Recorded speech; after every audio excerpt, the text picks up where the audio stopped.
Je suis allé voir le nouveau drame sportif Southpaw, en français Le Gaucher, réalisé par Antoine Fuqua, qui a entre autres réalisé The Equalizer et Training Day. Et le film met en vedette nul autre que Jake Gyllenhaal, qu'on a vu l'an dernier dans mon film préféré de 2014, Nightcrawler. Il partage l'écran aussi avec Rachel McAdams, qu'on peut voir présentement dans la deuxième saison de True Detective, Forest Whitaker, qu'on a vu l'an dernier dans Taken 3, et le rappeur 50 Cent. Billy Hope est un boxeur qui cumule les victoires, il a tout pour être heureux, vie de luxe avec sa femme et sa petite fille, mais un terrible accident va ébranler sa vie et venir le hanter. Et rendu au fond du baril et intoxiqué, sa rédemption va passer par l'entraîneur Tick qui va l'aider à devenir un nouvel homme. You thought you couldn't get up, but you got up. You did that. They say kings never die. Just as ten as the Jade.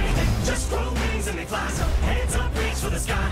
Try to hold up and provoke these moments, 'cause in the blink of an eye, they'll be over.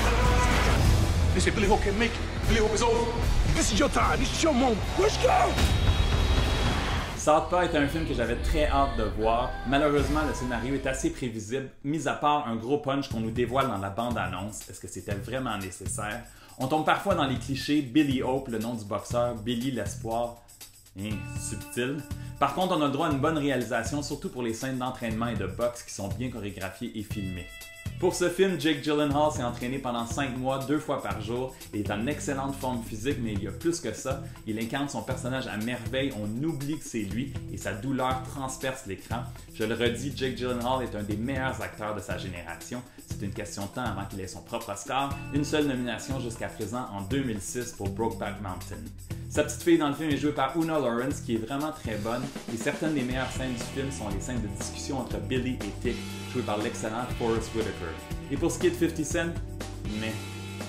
Selon moi, la petite histoire par rapport au jeune garçon dans le gym aurait dû être coupée au montage, elle n'est pas assez développée et c'est bizarre. Il y a une excellente bande sonore qui est produite par Eminem qui a écrit 2 nouvelles chansons pour le film, Kings Never Die avec Gwen Stefani et Phenomenal. Oui, j'aurais préféré que le film soit moins prévisible, mais grâce à la performance de Jake Gyllenhaal, le film vaut vraiment la peine d'être vu. Et préparez-vous à verser peut-être quelques larmes parce qu'on tire sur les cordes sensibles avec la famille. Le film dure 2 heures et je lui donne 4 étoiles sur 5.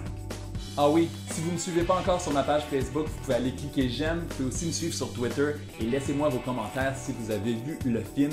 Je vous souhaite bon cinéma. To the death, to my last breath, man, is to prove who the best man is. Prevailing all across